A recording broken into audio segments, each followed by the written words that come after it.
Bonjour amis d'Histoire Antique. Bon bah je résiste pas à la tentation de vous faire un petit peu la critique de la série documentaire historique de France 2, Notre Histoire de France. Alors déjà notre, tout est dit dans le titre. Je crois qu'on peut s'arrêter là. Bon bah évidemment on part un petit peu d'un a priori négatif parce que bah forcément il y a eu un petit peu déjà une petite campagne promotionnelle, déjà quelques articles qui sont sortis à ce sujet. Donc moi j'essaie d'avoir un regard un petit peu objectif, un regard d'enfant. Voilà, moi je suis toujours content quand on parle d'histoire antique. Alors je vais vous épargner tous les épisodes, hein, je crois qu'il y en a une dizaine. Bon, ouais, j'ai vu que le premier, hein, celui sur Vercingétorix, mais bon, ça suffira pour se mettre dans l'ambiance. Alors le but un petit peu, c'est dit d'emblée, c'était de détricoter le roman national, mais en fait, il s'avère que c'est encore plus roman national que le roman national. En fait, c'est un petit peu le roman national du pauvre, comme j'ai pu le voir dans un article du Monde. Et donc ouais, donc c'est 6 épisodes, pas 10 épisodes. Et donc en fait, c'est centré sur des grands personnages emblématiques donc de l'histoire de France. Donc ça va de Vercingétorix à Henri IV, de Clovis à Charlemagne, en passant par Jeanne d'Arc, Saint-Louis, etc. Donc déjà, il dénonce le roman national, mais en fait, il tombe un petit peu dans le cliché éculé de l'histoire à travers un personnage. Bon, déjà, il y a un petit hiatus. Alors, c'est pas pour dire, mais bon, j'ai pas regardé la télé depuis 8 ans, moi, à part le foot de temps en temps, mais voilà. J'ai regardé France 2. Waouh, j'ai pas été déçu. J'ai pas été déçu. Bah déjà, faut pas être trop couche-tôt parce que ça commence à 21h, donc je plains les retraités. Mais bon, euh, un torrent de bien-pensance, mais on dirait une parodie en fait. Donc je suis tombé sur Météo Climat. Alors avant, il y avait la météo, il y avait Alain Gillot-Pétré ou je sais pas, Evelyne Delia. Non, maintenant, il y a la bien-pensance climatique, Météo Climat. Et d'entrée, au bout de 30 secondes, c'était Kamala Harris et Donald Trump. Et à cause de Donald Trump, bah, il y aura des cyclones. Voilà. Donc c'est, voilà, vous pouvez, dormez braves gens. Ok, on n'est pas été déçus. Alors après un petit intermède musical, bon, du rap, forcément. Oui, mais bien sûr. Et puis après, une promo pour Capitaine Marlowe. Oui, oui, la punk à chien de la gendarmerie nationale. Donc voilà, enfin 5 minutes de France 2, je comprends pourquoi je regarde plus la télé. Waouh, waouh. Bon, alors on va rentrer dans le vif du sujet. Donc c'est, bah voilà, tiré, on va dire, d'une série documentaire danoise avec un narrateur, donc Lars Mikkelsen, donc, qui est le frère de Mads Mikkelsen, donc, qui est très connu, qui fait toujours des rôles de méchants dans les films. Donc bref, c'est tiré d'un format danois. Et l'idée, c'est qu'en fait, donc le narrateur, Thomas Sisley, donc acteur et artiste de stand-up, on va dire, prête sa voix, mais aussi sa présence physique. En fait, il est dans les scènes. Bon, oui, ok, oui, pourquoi pas. Alors, il surjoue à fond la voix grave, les petits clins d'œil. Oui. Bon, enfin, ouais, ok, bon, d'accord. À la limite, la voix off, franchement, il a une belle voix grave. Autant qu'Assovitz, il a une voix absolument insupportable en voix off. Je peux plus, m'Apocalypse, j'ai vu 12 fois au lycée, je ne peux plus.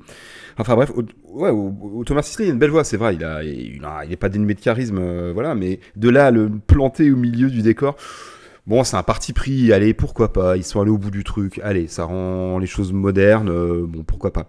Alors, je vais commencer par les points positifs, on va dire que les images sont assez léchées. Alors, il n'y a pas beaucoup de moyens. Hein. C'est vrai qu'on dirait un pauvre documentaire de History Channel. Moi, je m'attendais à un truc un peu plus, voilà, avec des peu plus de figurants. Je me disais, bon, il y a France 2, ils vont mettre des sous-sous, voilà. Bah, en fait, non. En fait, non, non. Ça vaut ce que vous pouvez vous trouver sur le câble. Ou, voilà. C'est, en termes de moyens, bof, bof. Pareil, les acteurs, l'impression que c'est des acteurs de troisième zone. Bon, tout ça est un petit peu cheap, un petit peu bon marché. Voilà, après j'entends les reconstitutions, c'est pas toujours facile, mais mettre un peu plus de masse, voilà, ils font des batailles, ils sont quatre. Surtout à l'heure des images de synthèse, et surtout, enfin je sais pas, quand on voit, je sais pas, reprenez les images de Roman Total War, mettez, je sais pas, des milliers de PNJ, voilà, là ça fait cheap, quoi, ça fait cheap. Bon, alors bon, évidemment, on a toujours le personnage de César, ténébreux, il dit pas un mot, le gars, il parle pas, il donne des ordres, mais sans parler. Bon, c'est ça les Romains, ils n'ont pas besoin de parler. Alors, on va rentrer dans le vif du sujet, la critique historique, parce que bon, bah, la forme, voilà, c'est docu-fiction, ça a ses limites déjà inhérentes, intrinsèques. Alors déjà aussi, on peut quand même se réjouir, Vercingétorix, qui était plutôt jeune, hein, il y avait une trentaine d'années, Donc là, ils ont pris aussi un jeune acteur. Alors, on a échappé à la longue barbe, et la longue moustache rousse et au casque à ailettes. Bon, déjà, c'est pas mal. C'est déjà un début. Oui, les Gaulois portaient bien des cottes de mailles, voilà, bien. Alors pas tous, c'était les aristocrates, ou sinon ils combattaient torse nu. Alors ça manque un peu, ça manque un petit peu de guerriers vraiment badass, vraiment méchants. Voilà, quand même avec des grosses barbes, des peintures bleues, des peintures de guerre, et torse nu. Voilà, ça manque un peu. Donc c'est un petit peu gentil quoi. Ils vont à la guerre, mais on dirait, je sais pas, qu'ils vont en arrive party quoi, une free party dans les bois quoi. Bon, ok. Euh, alors, déjà, il y a un truc qui m'a fait tiquer. Bon, alors, d'emblée, il commence en 52. Voilà, bon, Alésia, bon, ils reviennent un petit peu en arrière, évidemment. Euh, Il y a un mot qui n'est pas prononcé une seule fois. J'ai compté, j'ai regardé. Le mot celte. Pas une seule fois. Donc, les Gaulois, d'accord. Pas une seule fois le mot celte. Bien. Alors, ils disent aussi, c'est là où c'est vraiment, c'est orienté, hein, mais il va falloir pas passer un message, hein, je crois qu'on l'a reçu 5 sur 5, c'est des tribus très différentes. Ouais, si on veut, il y a quand même un fond commun, il y a des langues communes, des cultes communs, des rites communs, un peuple commun, des dieux communs.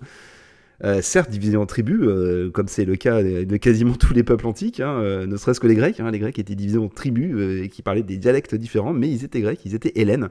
Et bien là, c'est la même chose. Non, non, ils sont très différents.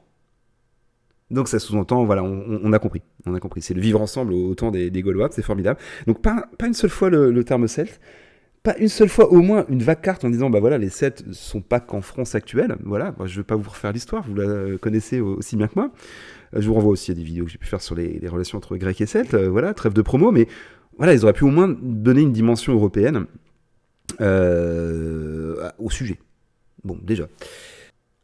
Alors là, évidemment, bah, j'aurais que c'est le début qui d'entrée plante le décor quoi. C'est que en gros ils disent, bon j'ai employé le terme mais ils ne l'emploient pas, mais ils disent il ne faut pas tomber dans le piège du celtisme, voilà, de mettre en avant le nationalisme français avec derrière, on va dire, la symbolique de Vercingétorix, du combat contre des puissances étrangères, etc. Et ici d'emblée, c'est Napoléon III et Pétain. Voilà, donc si vous aimez bien les Celtes, attention, on va vous ranger du côté de l'extrême droite. Enfin bon, Napoléon III, c'est pas l'extrême droite, c'est un empereur de gauche. Enfin bref, on va pas faire le débat. Mais voilà, c'est bah, tout de suite, quoi. C'est tout de suite. Attention, si Vercingétorix, c'est roman national, c'est Pétain. C'est Pétain. Bon, c'est déjà non, ça remonte même à la Troisième République, même un peu avant. C'est vrai qu'il y a une espèce de mode, mais parce que bah, voilà, l'archéologie s'est développée au 19e. Même chose, hein, on découvre aussi beaucoup de choses au 19e sur les Grecs et les Romains. On n'a pas parlé de roman national. Bon, pas, forcément. Bon. En tout cas, tout de suite Pétain, Napoléon III. Donc déjà, en plus, ils les mettent sur le même plan. Je trouve ça un petit peu dur pour Napoléon III. Bon. On a tendance à le réhabiliter d'ailleurs. Voilà, il mérite mieux que sa réputation de Napoléon. Enfin bref. Alors effectivement, ouais, non, c'est vraiment la mosaïque de peuple. Ils insistent, mosaïque de peuple. Bah non, non. Mosaïque de peuple, à la limite, l'Empire romain. L'Empire romain, son apogée est une mosaïque de peuple. On a des Sémites, on a des Celtes, on a, je sais pas, des Carthaginois, on aura des Gaulois, des Italiques, et ce qu'on veut, des Égyptiens. Là, non, c'est des tribus celtiques, en fait. Donc, mosaïque de peuple, ouais, ok, on vous voit, on vous voit, mais c'est bien. Bon. Alors, bon, je vous fais pas le déroulé, voilà, bon, bref, je vous épargne les suites des événements, mais là, il y a quand même un moment. Donc, je vous dis, c'est un peu dommage. On n'a pas droit aux guerriers bien badass, bien méchants, qui quand même, il rentrait chez lui avec les têtes de ses ennemis, les guerriers gaulois. Hein. Il les gardait dans leur salon, si je puis dire. Ils exposaient les têtes des ennemis vaincus. Enfin, c'était quand même badass, les Gaulois. Ils étaient quand même bien vénères. Et là, on a l'impression, franchement, ils sont assez gentils. On dirait des reconstitutions avec des forgerons. L'été, voilà, ils sont sympas. Ils ont des dreadlocks et tout ça, et des pattes au gaz. Et c'est les mêmes, en fait, c'est les mêmes figurants. Mais ça manque un peu de. Gros tatouages bien méchants et des grosses gueules, vraiment bien. Ça manque de gueule. Alors, justement, transition toute trouvée, c'est qu'ils ont quand même réussi à nous placer. Alors, il était un peu penaud, le gars, quand il a dit ça, mais on sentait qu'il avait un cahier des charges. Il a quand même dit il y a une homosexualité très répandue chez les guerriers celtes. Ils imitent, on va dire, les guerriers, les guerriers grecs et romains. Oui, pourquoi pas. Alors, je connais un petit peu le sujet, enfin, j'avais eu l'occasion de faire des recherches là-dessus. C'est vrai que c'est mentionné par les auteurs grecs. Alors, je parle de l'homosexualité chez les Celtes. C'est pas mentionné par Jules César dans les commentaires de la guerre des Gaules, déjà. C'est mentionné par Aristote, par Diodore et par Strabon, donc qui ne sont pas des témoins directs, et qui en plus, là, parlent de Celtes, mais qui ne sont pas des Celtes de Gaulle. Alors, moi je veux bien, on parle de mosaïque de peuple, mais en fait, ils ont quand même des mœurs qui seraient identiques. Parce que là, par exemple, Aristote, quand il parle des Celtes, au IVe siècle avant Jésus-Christ, et il connaît pas les Gaulois. Hein, il parle de quoi? Il parle des Celtes, plutôt des Balkans, voire c'est vrai, quand même, il faut lui rendre grâce aussi, des Celtes de l'arrière-pays de Massalia. Donc j'entends. Après, je ne renie pas du tout le fait qu'il puisse y avoir des homosexualités de camaraderie dans l'armée, comme ça a toujours existé en tout lieu, en tout temps, certes, mais il le glisse comme ça. Bon, ouais, alors moi je veux bien, mais ça manque, comment dire ça, de contexte, parce que bon, bah, effectivement, voilà, comme je viens de le dire, camaraderie dans les bataillons, etc. Enfin voilà, je vous épargne le folklore, mais enfin vous imaginez bien. Et il y avait aussi un côté un peu rite initiatique pour les jeunes gens, donc ça pouvait ressembler à la pédérastie en vigueur chez les Grecs. Donc oui, c'est avéré. Et c'est commun d'ailleurs à beaucoup de peuples indo-européens d'ailleurs, l'initiation sexuelle des jeunes guerriers par des guerriers plus mûrs.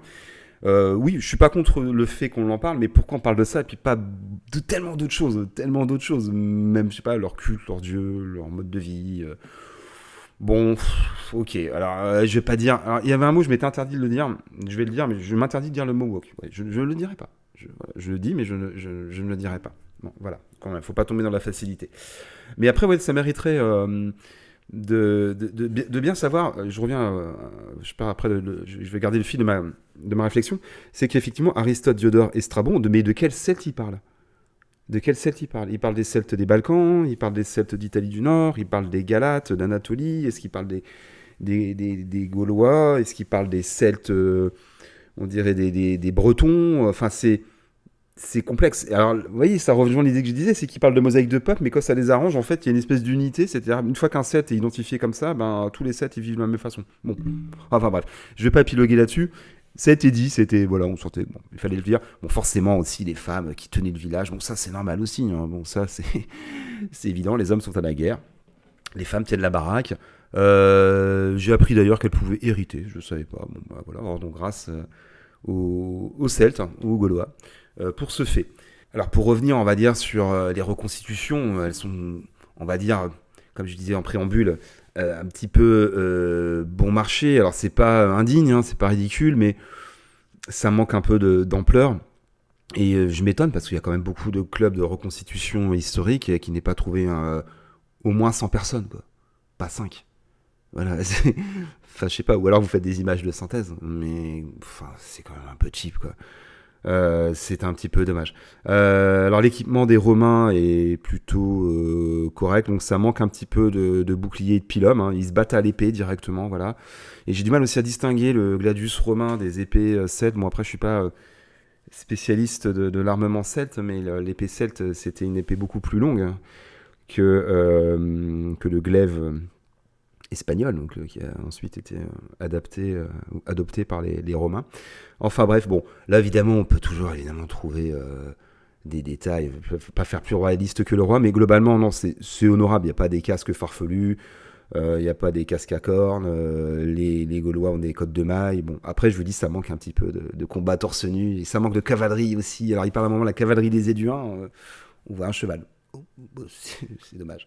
C'est dommage, mais bon, c'est tout. Faute de moyens, mais je pense que il y a moyen justement de faire peut-être mieux avec des clubs de reconstitution. Enfin, honnêtement, on peut facilement réunir 100 personnes à cheval, je pense. Ou voilà. Bon.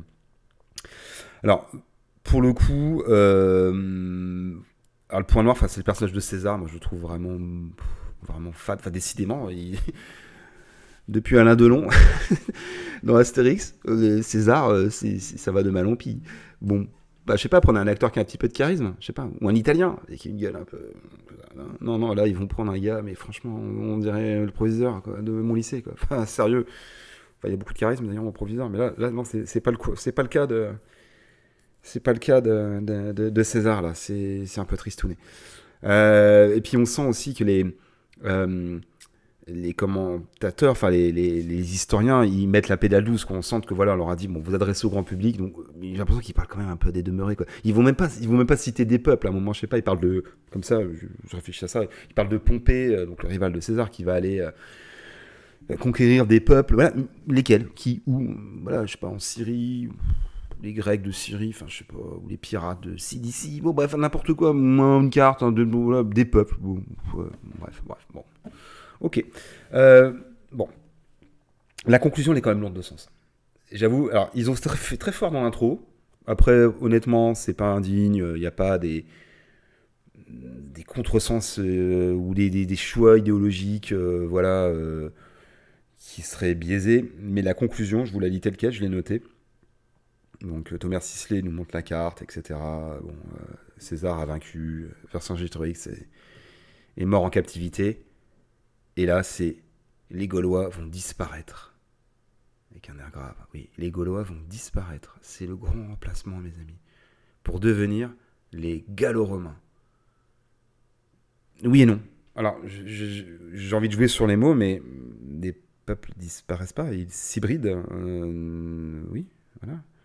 Ça mériterait des longs développements, et un jour je le ferai. Bon, c'était fait par la chaîne Hérodote, c'est excellent d'ailleurs, sur les haplogroupes des Européens, ou je veux dire les Indo-Européens. Ils vont pas disparaître, leurs gènes n'ont pas disparu.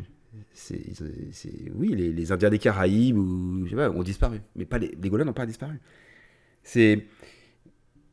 Bah, alors, je vais pas être parano, je vais pas me dire non, il y a une idéologie grand remplaciste là-dedans. Non, je vais pas tomber dans les trucs, dans les fantasmes, faut pas rester digne.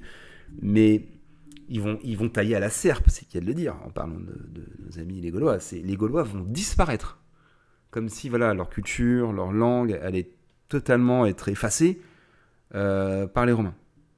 C'est un peu plus subtil que ça. Le fond gaulois, il est resté prédominant. Bon, là j'ai fait ça un peu de tête, ça se voit, mais j'aurais pu vérifier, et vous le ferez par vous-même, mais il y a des vidéos qui le font très bien sur YouTube, qui reviennent sur la composition génétique en fin de l'Antiquité. On est très surpris qu'il y a une unité génétique encore assez forte, et que la pénétration des Romains, elle est surtout autour des grandes cités, mais les campagnes restent essentiellement gauloises. Donc qu'on le veuille ou non, les Gaulois n'ont pas disparu, ils se sont hybridés, n'est-ce pas ? Et cette conclusion est lourde de sens. Donc ce qu'elle veut dire, en gros, calmez-vous parce que les Gaulois, ils ont disparu, en fait. Voilà, c'est ça que ça veut dire. Bon, je me suis arrêté là sur la vidéo, sur les documentaires. Je me suis pas infligé Clovis, là, j'avoue. Je regarderai Jeanne d'Arc, peut-être, comme ça peut être marrant. Bon, après, je suis pas spécialiste de médiéval, mais ça peut être assez sympathique. Voilà. Alors, je m'attendais, honnêtement, à pire dans le contenu. On sent qu'il y a quand même des petits messages subliminaux. Et puis ce qui est assez étonnant, c'est qu'ils veulent démonter le roman national, mais en fait, ils refont un roman national, mais un roman photo. Voilà. Écoutez, j'espère que ça vous a intéressé, que ça vous a donné envie de regarder. Voilà. Vous me direz aussi ce que vous en avez pensé. Bon, après, c'est toujours facile de critiquer, évidemment. Et je vous dis, je me suis efforcé de ne pas employer les mots qu'on emploie. Voilà. Élevons le débat. Élevons le débat. Ok ? Allez, à très bientôt et merci pour vos vues et vos commentaires.